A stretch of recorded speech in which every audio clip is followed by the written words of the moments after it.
Welcome back to another episode of Mad Shit Talking Podcast. I'm with special guest Alonzo, special friend, and well-educated black man. Go ahead and introduce yourself. Tell them a little bit about yourself. How y'all doing? As Daniel said, we're close friends. I've been knowing him for the past 3, 4 years.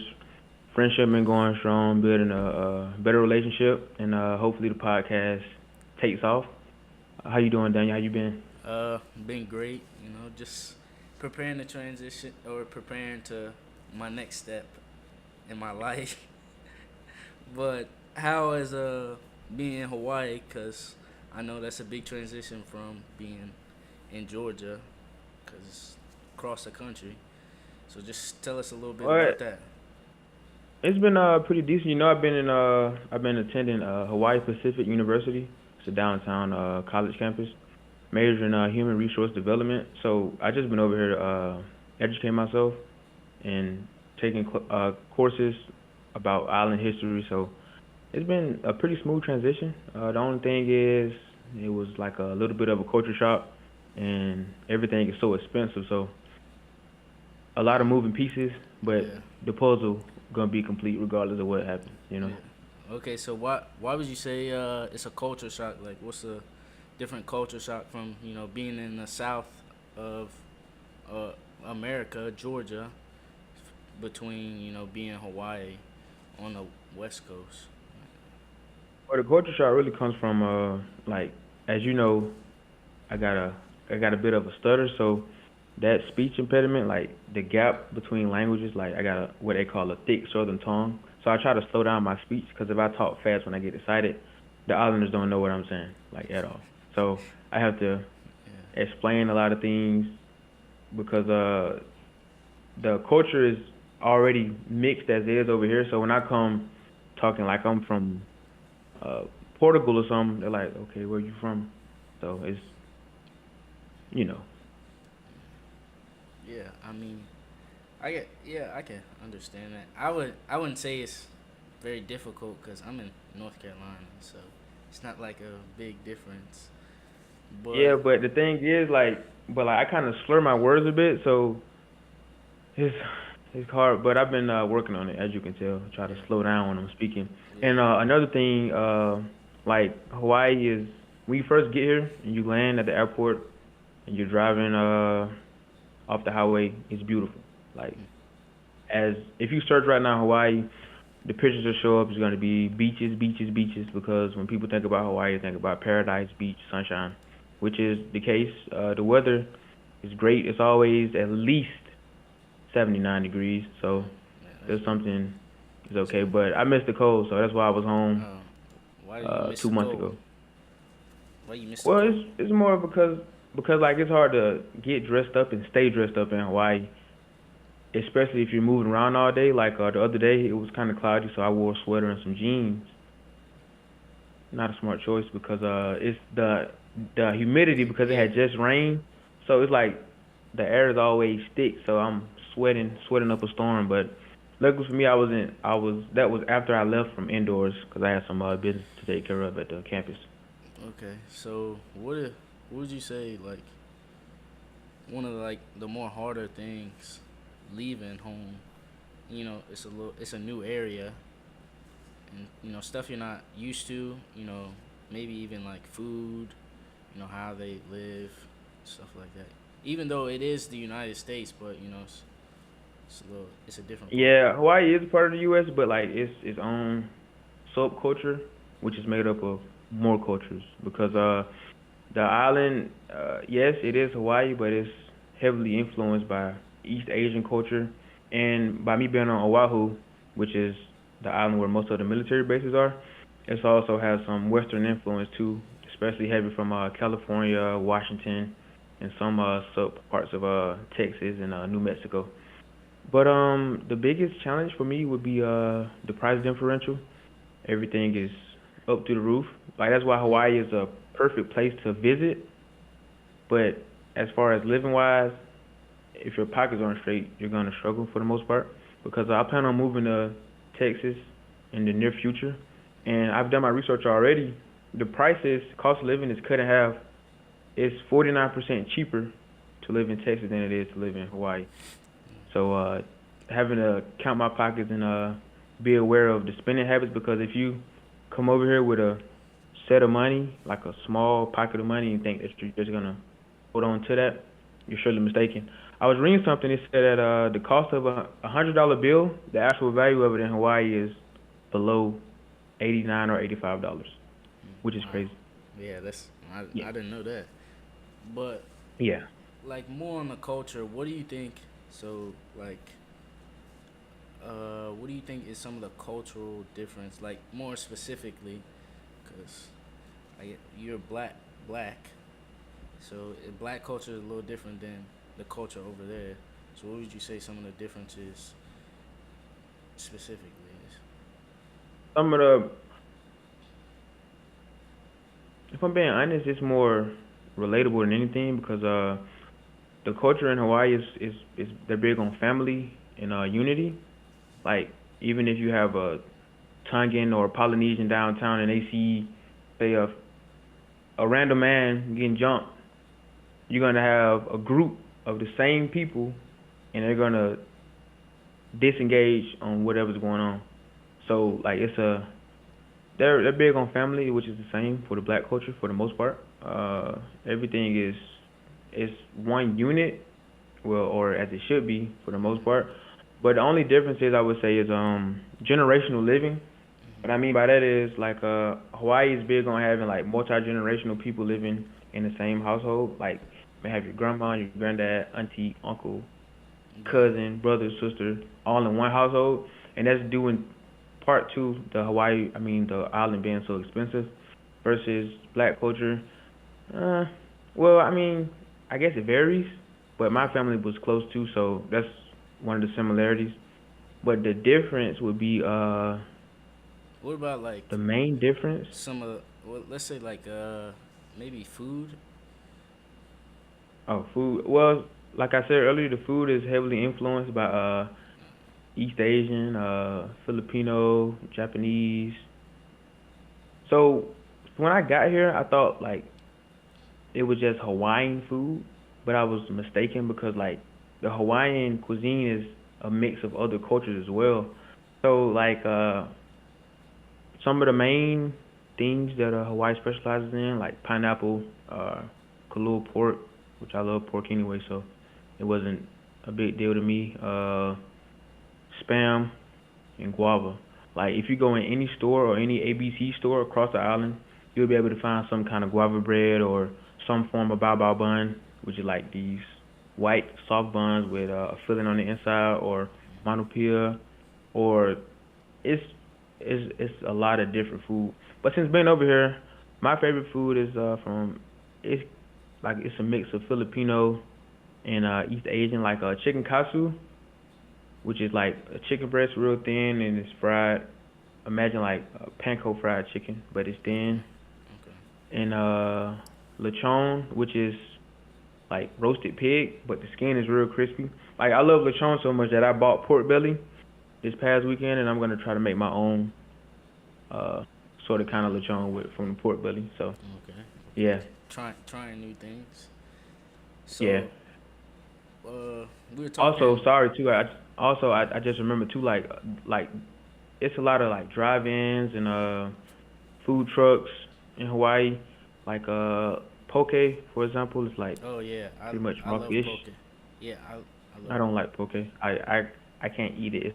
It's not I tried one time and I try anything, but poke it left a bad taste in my mouth, so I didn't eat it again. I might give it another shot, but right now won't happen. Chicken adobo is good, but what's big in Hawaii are like the food plates. Anybody that lives in Hawaii know what I mean when I say the food plates. L&L is a popular restaurant here.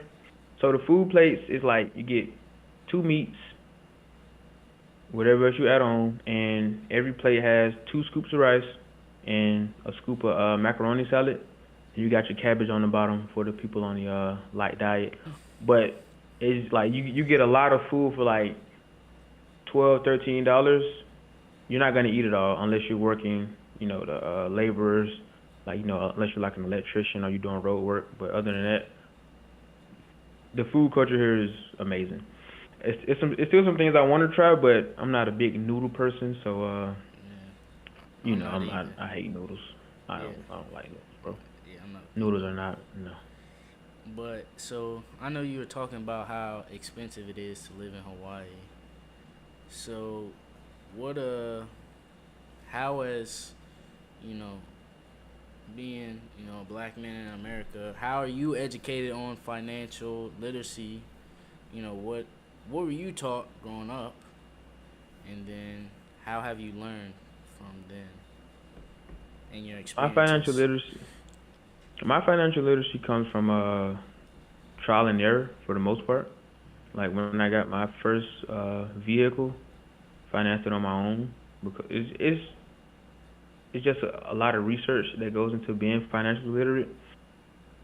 Like before I could get a car, I had to get a credit card because I didn't have a line of credit. So I had to apply for that first, build up credit, and then get my car financed. So it comes from, as I said before, trial and error, and having people around me who like has been there, done that, like some managers and mentors who I'm close with.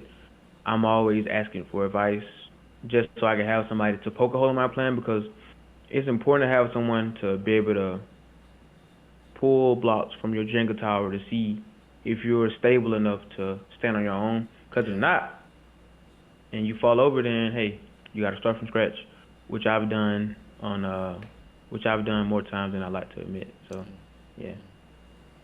okay.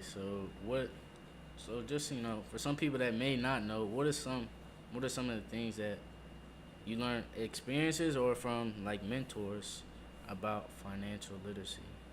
And like, cause I Well, know, the biggest thing is, go ahead, my bad. oh, I was gonna say I know. I wouldn't say I know a lot about credit, but I didn't. I guess I didn't know like to the extent much, how big of a deal it is. Like, you know, if you don't have good credit, then you can't get a loan for a house. You can't get a loan for a car, or if you do get, it's gonna be high interest. And I feel like I didn't know that, but thankfully, before I got my car, I established a line of credit, and it helped me in the long run because now my interest rate on my car is very low, uh, against like my peers, some of my peers that I know, like 10, 12%, and mine is like more like 4.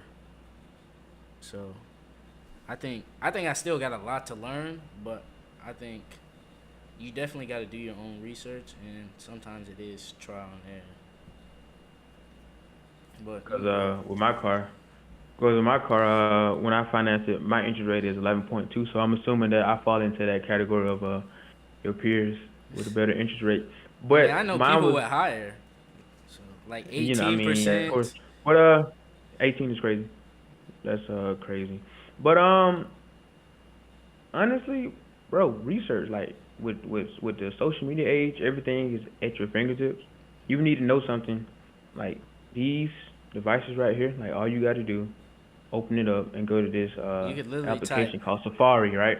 yeah, And you can even ask Siri questions and she'll take you right to the link. So when it came to the credit thing, the credit cards, I had my credit card a year before I got my second credit card, and I had that one a year before I went to my first financial class, and that's when I realized you shouldn't be spending using over 30% of your yeah, of your credit card. credit card limit. And yeah, and I always knew like not to look at Max it student out. loans, Yeah, yeah, and I always knew like not to look at student loans because of the interest rates and not falling for that 0% interest, not falling for that 0% down yeah. scheme.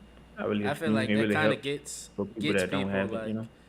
I feel like that kind of gets people. People see like zero down, and then like, oh, Yeah, it's a deal. but you will have a higher APR rate, Yeah, and that 0% down is like the first 2 or 3 years when they know that you won't be able to pay it off because if you could pay it off, you would put something down on the yeah, front end, so you don't have to do the 0% yeah. down. But my mentors, they for the most, I can't really. when I ask for advice, it's more about along the lines of investing, which I mean they tell me to have some money before I ask them questions about it. So I'm still waiting to ask them questions about it. But yeah, all my research is what kind of got me in a pretty decent financial standing. I mean, with a few ups and downs. A prime example would be maxing out my credit cards and taking out loans and spending over $22,000 in 2 months, but never seeing the $22,000 in my account. Yeah. Listen to what I said. I spent over $22,000 in 2 months, but I didn't see that money in my account.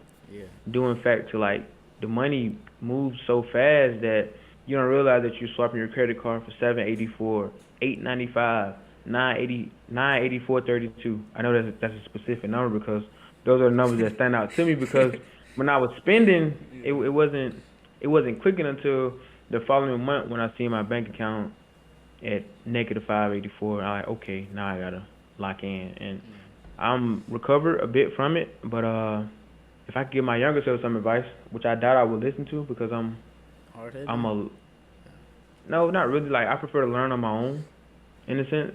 But a wise man does learn from the mistakes of others. So I've learned from my own mistakes, and if I can help anybody else not make a mistake, I would say keep track of your finances and track your statements so you're not overspending because small purchases add up. Okay. Like buying out, like all that stuff adds up. Oh, okay. What? So. Do you have any mentors over in North Carolina?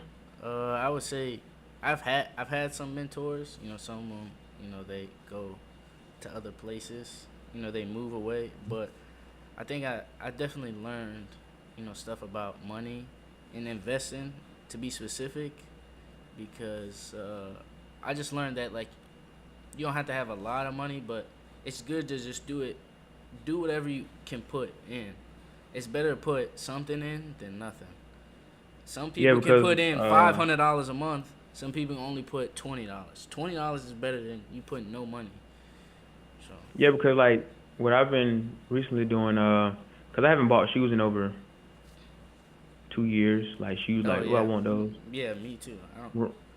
Like, because I realized okay, I could spend that $350 or $400, and I could just put it in the Yeah, S&P 500, yeah. or That's what I do.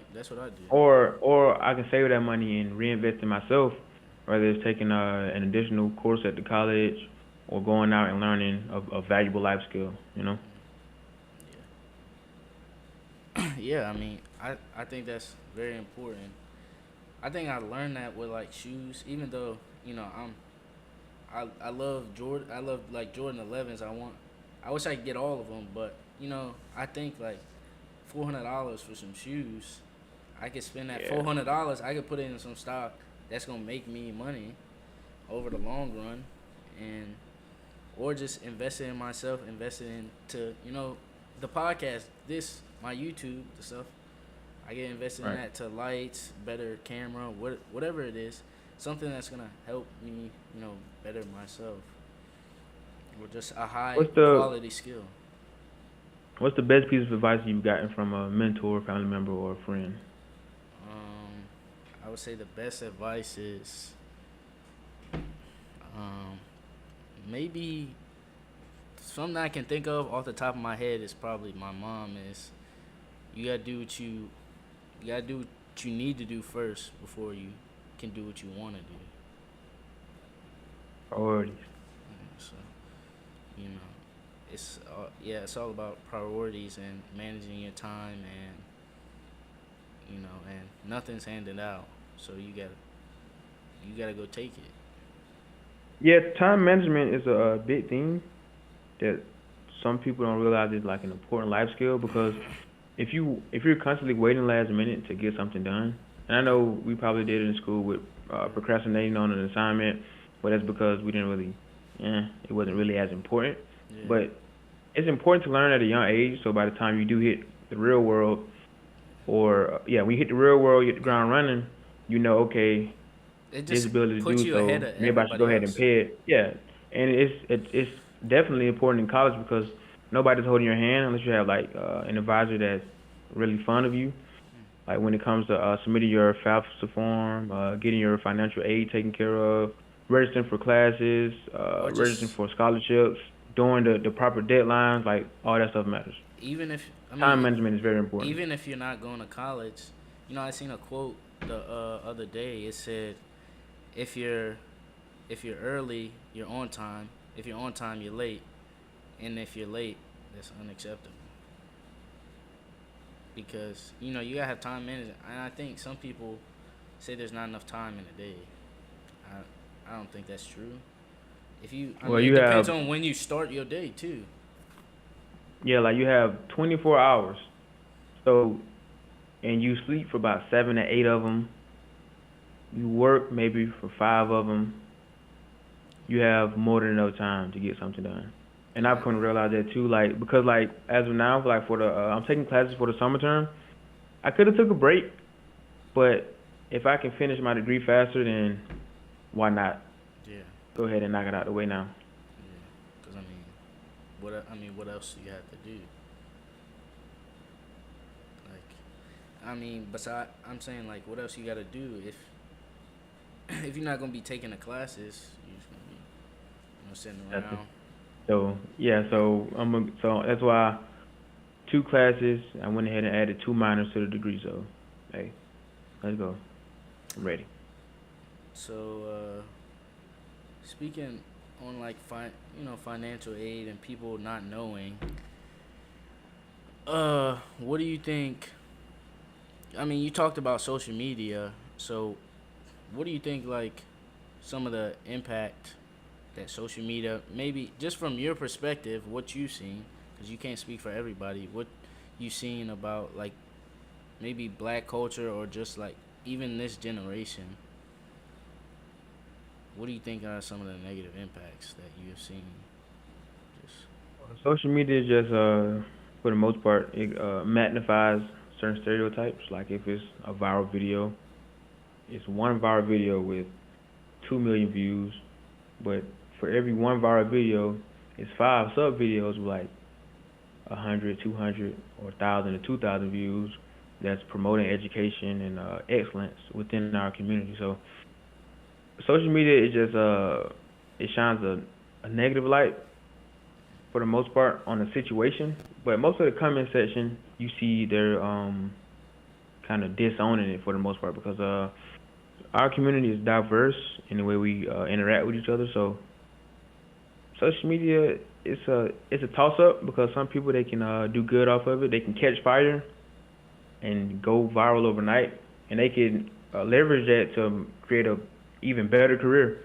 I look at Drewski, like popular skits. Punny that made DDG.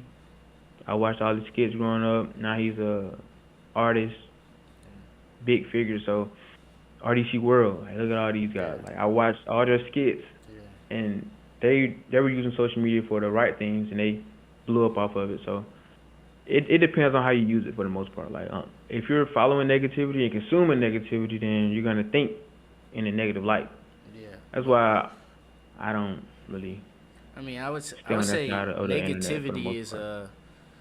I feel like negativity is what people draw their attention more to. I feel like Well, yeah, because nobody wants to talk about it's positive stuff. entertaining. Yeah, because being like positive or like stuff that's educational or like giving back or whatever it may be, positive things. Just I guess just don't sell as good as negative stuff as much as drama. And I'm glad you say that because there's some people that think like that, and I love it because they're making a playing field less and less competitive for me because while you're not watching it and you watching the Shade Room, I'm listening to Dave Ramsey financial podcast and I'm Yeah, getting these little nuggets. I'm listening yeah, to these audiobooks. So I'm adding to my bag. So by the time I hit the working force, I'm hit it with a full steam and I'm coming. Like I'm taking no prisoners in the process. yeah. Definitely. What about you though? Like what's some of the negatives or positives from social media within our community that you see? I would say, I would say, sexualizing everything, and then I would say people putting on a front. You know, basically Yeah, saying like because this is what I got. They flex with money, but like that don't that means nothing. That don't mean yeah, nothing. for the most part, yeah, because for the most part, social media is a collage of highlights.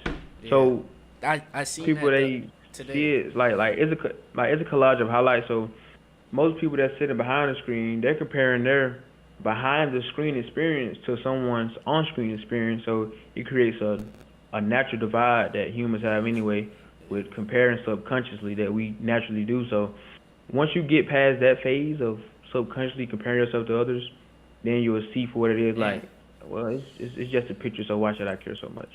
I think people like when since people put on fronts, I think a lot of people want to compare themselves and compare where they're at to compare where somebody else is at, which you can't do because not everybody has the same path. Different paths for different people. It may take him Yeah, 'cause 5 years. It may take you 10. yeah, my mom told me before. She said, no matter what road you travel to get to your goal, it's okay to take a detour because at the end of the day, you know where you're going, and you know how to get there. So if you got to turn left, when you got to turn right, hey, get back on track and get to your goal. So, and some people they see it in a different light. Like me, I got like a inverted view of reality for the most part. So when I see someone flexing a wad of cash, I'm like, I can't wait to Yeah. get where you at. But well, when it comes to flexing wads of cash, I like to carry plastic for the most part. So I won't be showing my money. I'd rather Yeah. wear it and let you see it. You know. I feel like I feel like that's predominant, and I feel like you see a lot more in the black community. A lot more people flexing cash. I feel like that's something that kind of originated hip hop. You know, rappers they flexing cash. They got all this money, but when the people that got real money, they don't do that. You ain't never seen like Bill Gates or just like even Jay Z or Oprah. You don't see Oprah on Instagram with a hundred well, thousand dollars in cash, well, what it is most people don't realize and that's rap is a form of art. yeah, And like, what is art? Entertainment. So yeah, what's entertainment purposes people take as literal. yeah. So they're trying to portray an image that's not even real to begin with. So it's really it's really the people who don't really see the realness in it and they take it at face value. Like some people they can't separate the artist from the actual person. Yeah. Like I'm sure you have a favorite artist. They probably did something crazy, but you only listen to them for the music. You're not following their every movement of their everyday life. But some people they do that and they get caught up in trying to follow someone's lives, and you see it with people who's watching But it's only like daytime TV shows. You know. yeah, but it's only like it's only what you see. It's only what the internet gives you. You don't know like the whole story behind everything, cause it's only what they Like I see. said, like they only see they only see the The final movie highlights. without seeing yeah they only see the final movie without seeing the behind the scenes footage of how the movie's made. Yeah, If that makes sense. So, yeah. yeah. And then I think sexualizing everything. I feel like it's a big thing. Maybe maybe not. I wouldn't say maybe not even just black community or or part of the black culture, but I feel like just now and the newer generation. I feel like everything is sexualized. Everything is like turned Well, into as you some know, type of horny sexual thing. sex sells. Like it's one Yeah. of the oldest professions and the most valuable uh practice. So why not promote it for the most part? So I mean, if that's the new hot thing, everybody's gonna do the new hot thing. Like OnlyFans, everybody knows someone with an OnlyFans account. You may not know them, but you know You of know, someone yeah, in your like everybody in a 5 mile radius. If I search uh the app formerly known as Twitter, right now for OnlyFans, my neighbor probably has an OnlyFans account. So I yeah, mean, if it sells, and the bottom line of any business is what money. So I mean, they're trying to earn their next dollar. So hey, yeah. I mean, I understand that, but it just puts a like bad image out there, and but so let me wind back a little to Hawaii. So let's say what's some of the things that you enjoy doing as a younger kid living in Georgia, and then what are some of the things you enjoy about Hawaii, and like, or what are What some of I the newer you asked, things? Yeah, like what? So as like growing up Georgia, because obviously a lot different. What are some of the things that you enjoyed there that maybe in Hawaii there's that I do different here things? now. Yeah, or there's different Okay, things okay. that you may enjoy in Hawaii. Well, even growing up, for the most part, me and my cousins, my sister, them, we always walk through uh, woody areas, just making our own adventures.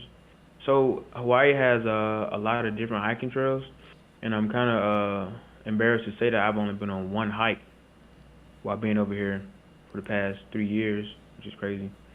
So I'm gonna try to get out more and do more hikes in the near future. Another thing is food, as we stated earlier. So I would always try to research different foods here and there. I got introduced to Korean fried chicken over here, which is amazing. 10 out of 10 recommend. But for the most part, I'm really reserved. I was reserved at home for the most part. Oh, sports is a big thing over here. Like the flag football scene, football, basketball, especially soccer. But the flag football leagues, they're like real intense. Like the dads, like they promote their sons and daughters to play flag football at a young age. Cause I was coaching a youth 7, 8 year old team over in Kalua, and it was this one kid. I forgot his name. He was like 7. He was moving like he was moving like he was at an NFL combine, and like his skill level was above the other kids his age, so he would play up in the league with the older kids. So sports is a big thing over here, and Hawaii is one state, but the different areas of the island, Yeah. the islanders they rep their area codes hard. Well, not the area codes, they rep their area of the Section. island hard. Uh. So so you will see east side, west side, or whatever, and they love their jerseys too. So I like interacting with locals from different parts of the island. Okay. What? You you like But football? what and also like with the beach, like my Oh yeah. my bad with the You beach, good? right? When people think of Hawaii, they think of beach, but Hawaii, the beach, the beaches are kind of what's the word I'm looking for? They're not easily accessible for the most part. I mean, they have parking spaces, but you got to realize everybody wants to go to the beach. Luckily, it's different beaches, but if the beach you want to go to is full, you may have to park a mile down the road and walk to the beach, or you might have to park in someone's front yard and come back and potentially have your car towed if you want to go to the beach. So the parking is, uh, yeah, it's a lot of things about Hawaii that I don't like as well. Okay. So what's some of the things you don't like? So you said the parking. Some of the parking, the potholes. There's a lot of potholes, not around the whole island, but it's certain areas that people will know about, like over on by Schofield area, and like near Mililani, Honolulu. You would think the downtown area would be, pretty paved, and it's always constant construction on a major highway during rush hour or during lunch hour, which is crazy. You would think like, okay, let's do it at nighttime, Yeah. but no. The perfect time would be, okay, what's the perfect time with least amount of traffic? 4 o'clock when everyone gets off work. Let's do it, and they full send it. So you may have 3 lanes open, going to work and come back and only to find 1 lane open. And yeah, man, yeah. And another thing I don't like is so C- California is like the closest state to Hawaii, so that some of that culture, as far as like the rap scene, tends to creep over here. So I may get stereotyped sometimes, not As by as a rapper. not by like no. Mm. I may get stereotyped as like listening Yeah, I to was about to say sterilize is a that kind different of thing. might get stereotyped as knowing every rapper when I don't listen to rap as much anyway. More of a jazz guy, as you know. Mm. I like I like calm, serene. I just like to chill for the most part. I don't really like all that rah rah. Okay. Now, if So you catch me like 2 years ago, maybe you'll catch me That vibing to rah some young rah. boy, but Uh, yeah, but yeah, what's I'll be chilling is there nowadays. any like music difference or like Music difference. or is like The Hawaiian island is pretty saturated in reggae, uh, rock, and jazz, some pop, but mostly reggae and jazz. Beautiful music, by the way. I might have to tap in. I don't listen to like Yeah. jazz and reggae and stuff. So Hey, you you missing out on the jazz. I mean, reggae is always cool. It's just chill. But I'm more of a I like beats and yeah, listening to the like sounds. instrumental. Yeah, I like jazz. I've actually been learning how to play the piano and the guitar. I'm not good, but I'm learning. So hey, I mean, gotta start somewhere. yeah. I mean, you gotta start somewhere. You gotta work your way up. It's all about progress. Yeah. And you asked me, do I like football earlier, right? Yeah, You said, yeah, do I like football? yeah. Yes. Yeah, but I haven't really been watching it as much as I would like to. One, because I'm trying to find a new team to root for. Because well, you know, like how my I don't know, man. I'm trying to find somebody to root for right now because yeah, I I gotta find a team. But yeah, I'm right now I'm a free agent, so I like the sport of football. I'm a fan of the game, so I might just watch a random game and not root for anybody, or I might root for the underdog one day. So Huh. yeah, I mean, I'm still going with the Packers. the Packers. Yeah, I mean, I feel like they still got, but I feel like they got potential. Jordan Love. yeah, they do, but I haven't. Hey, I gotta find a team, man. You're not I gonna go got to with the find me a team. Jets. No, Why not? A Rod coming back next year. nah, I gotta find a team because he probably got 2 3 years tops. So I gotta find a team so we can have a conversation about sports. But right now I'm a free agent. So to answer your question, I'm a free agent. All right, so to kind of wrap it I up. wish Oh, I wish my campus had my bad. I wish my campus had a football team, but it's a private D2 school, so they don't have football. They have basketball though, and uh, I don't like all that jumping. oh, you just not good. It's debatable. Okay, but I was gonna say to leave it on like a last note, as as a black man and soon to be father, uh, what do you want your legacy to be when you leave this earth? What do you want your mark to be when you leave this earth? Before I answer, let me hear your response first. Um, okay, I would say mine is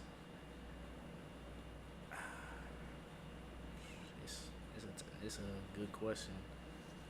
So I would say mine is more just a helping and willing person that's always there to help people and just spread information because while I'm a real big family person and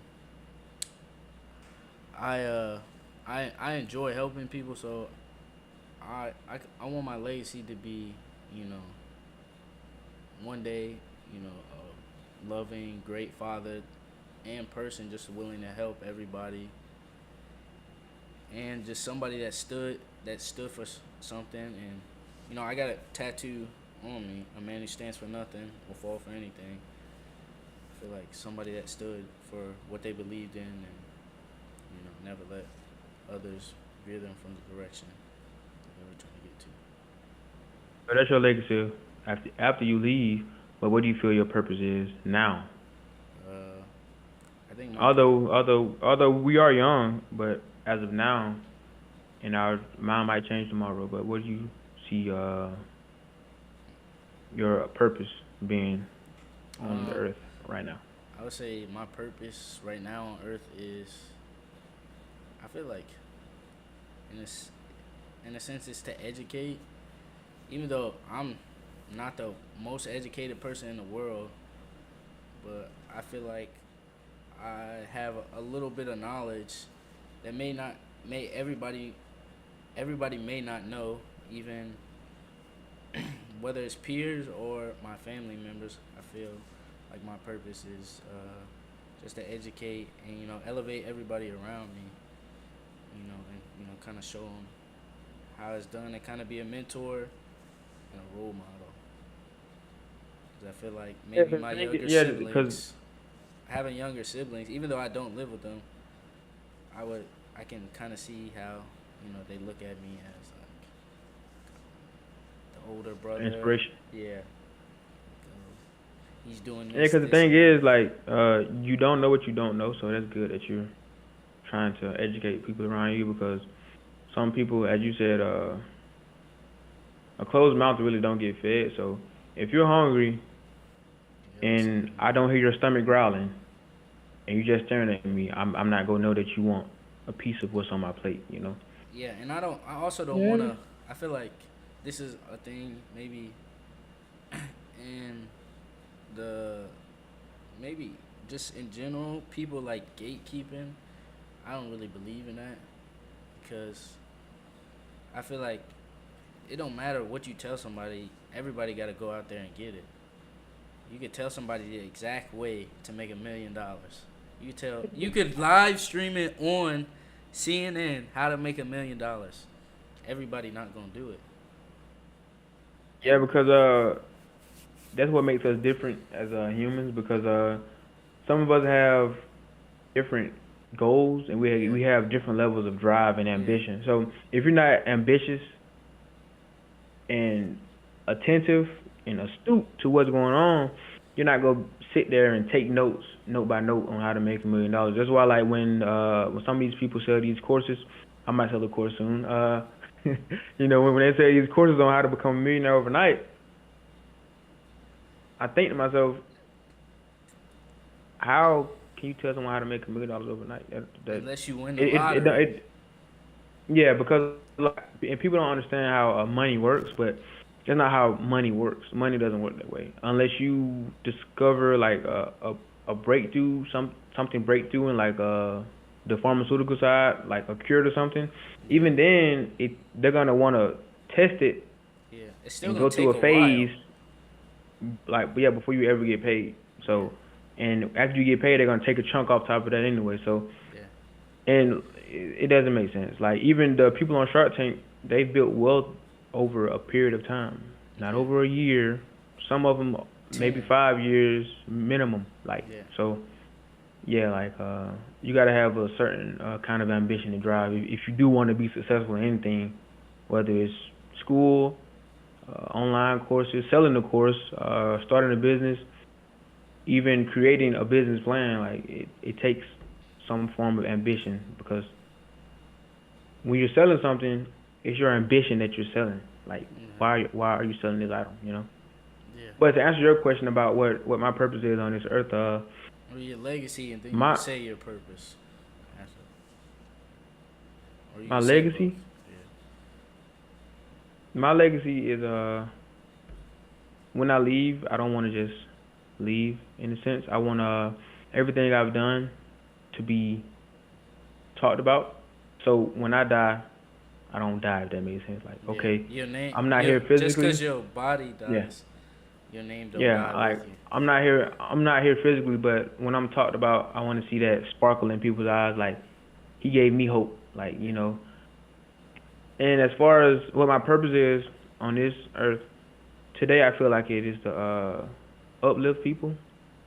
But my only goal I have in life now is to do what I love and to be able to package my love and sell my love back to the world. So I'm never working, if that makes sense. Like I'm yeah, doing what I love every day without having to think like, dang, I gotta roll over and go to work. Like even now yeah, with classes, I'm happy to go to class in person, especially with COVID being out of the way. Like I like interacting with people, so it's not hard for me to be around people and interact. Even though I may seem quiet sometimes, but it's a lot of knowledge in his brain that I want to share. So I only talk when I'm spoken to.